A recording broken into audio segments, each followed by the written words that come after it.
ating mensahe sa araw na ito na kung saan ang Espiritu Santo ang nagpahayag. Tandaan natin na sino man na nagbabasa nito, nagtuturo nito, tayo ay ginagamit lamang ng Diyos.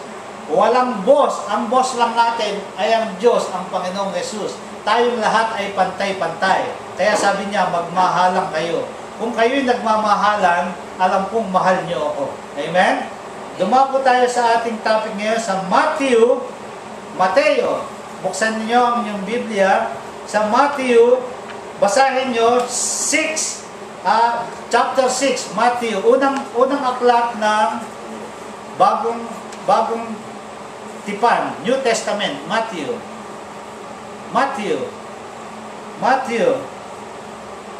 6, verse 9 to 13. Andiyan na kayo? Andiyan na kayo? Matthew 6, unang libro. Nandiyan na kayo? Babasahin na natin, ha? Umpisahan natin sa 5 para maliwanagan natin. 5 hanggang 14. Tagalog kaya? Chapter 6. Hindi na. Alam naman nila, marunong naman mag-English lahat ng tao.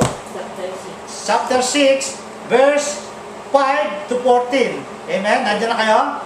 Babasahin ko para maintindihan natin, ha?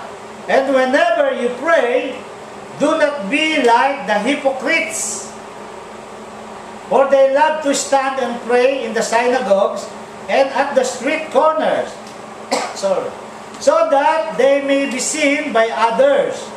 Truly I tell you, they have received their reward.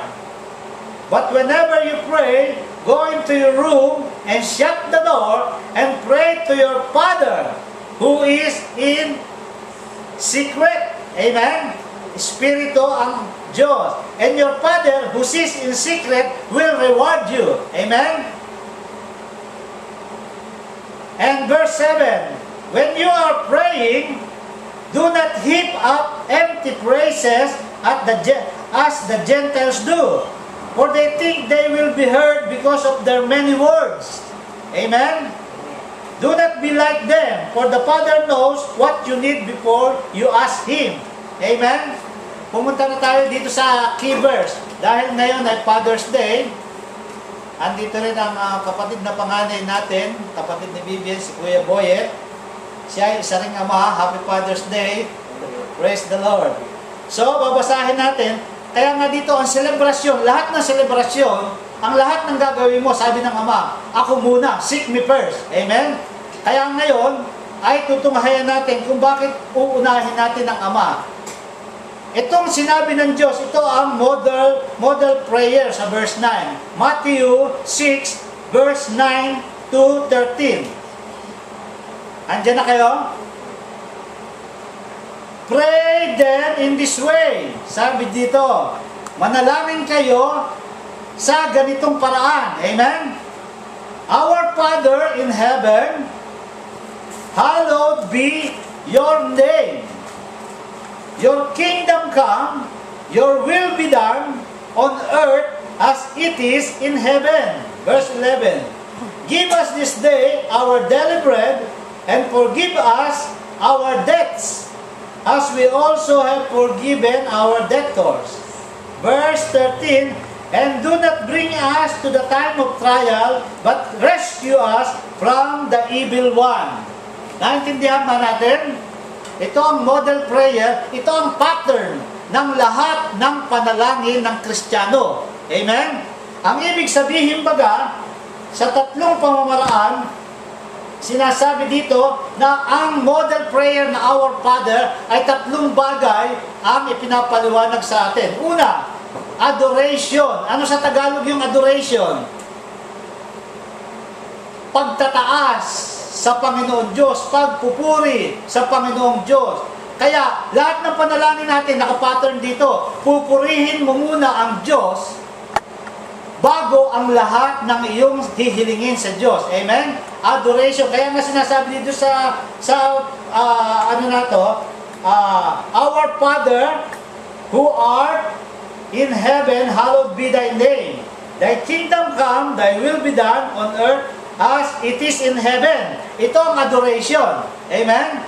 Pupurihin mo. Kaya kung tayo yung mga nakakilala na kay Kristo, nananalangin tayo ng personal, ito ay halimbawa na susundin natin.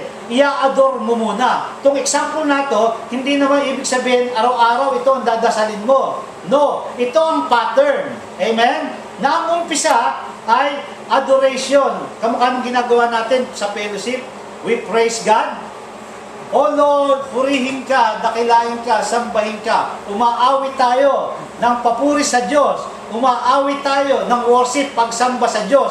Ito ang tinatawag na adoration. Amen? Bago tayo dadating sa ating mga kahilingan. Ang ikalawa ay petition. Sinasabi dito sa petition na ang kailangan natin sa araw-araw, hindi yung gusto natin, kundi yung kailangan natin sa araw-araw, our daily needs. Sinasabi dito na sa verse 11, give us this day our daily bread. Hindi sinasabi dito na yung mga luho natin kung anong-ano, kahit ano sinasabi mo sa Diyos, ang uunahin natin sa panalangin ay yung daily needs natin. Food, clothing, and shelter. Kung ikaw ay may tinitiran at tinutulugan, praise the Lord. Kung ikaw araw-araw ay may kinakain, praise the Lord. Kung ikaw araw-araw ay may sinusuot na damit, praise the Lord. Ito ang sinasabi na pagkatapos ng adoration, purihin mo ang Diyos, sabihin mo ang petition mo. Panginoon, bigyan mo ako ng makakain sa araw-araw. Hindi ba yung mga nasa Africa, hindi kumakain ng 3 beses isang araw? Ang mga bata, butot balat, namamatay. Bakit kaya? Bakit kaya ang sinasabi ng Biblia, ang kasalanan ng isang tao, pag hindi nagsisi, up to the 3rd generation, aanihin, mamanahin ng kanyang mga mahal sa buhay.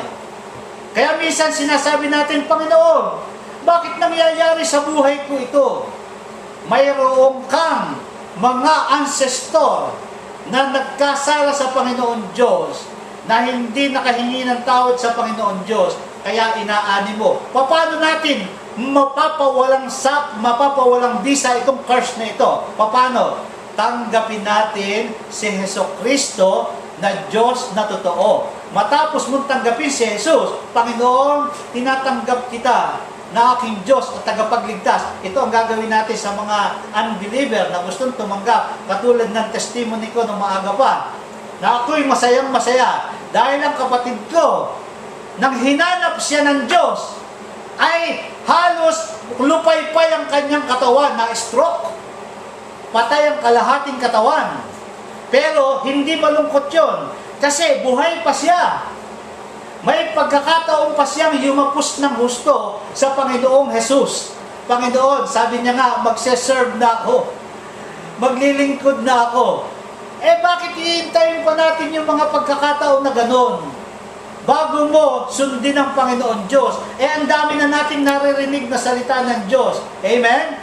Huwag nating hintayin na tayo lupay-pay, tsaka natin yayapos. Baka mamaya, matuluyan tayo, wala nang pagsisisi, hindi ka na makakapag-ano pa. Amen?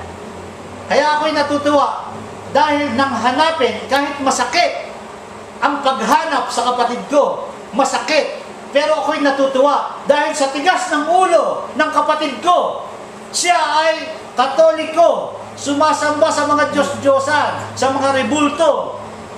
Pero nang hinanap siya ng Diyos, nalaman niya na ang Diyos pala, ang Panginoong Jesus, ay totoo. Siya lang ang dapat nating sambahin sa Espiritu at katotohanan. Amen? Masakit hanapin ng Diyos. Nang ako'y hanapin ng Diyos, agaw buhay si Bibien sa ospital. Kaya masakit, pero masaya ang buhay namin ngayon. Ang sakit ay pansamantala lang. Pero pag tinanggap ka at hinanap ka na ng Diyos, tinanggap mo ang Panginoong Jesus, kahit ang pera namin ay sapat-sapat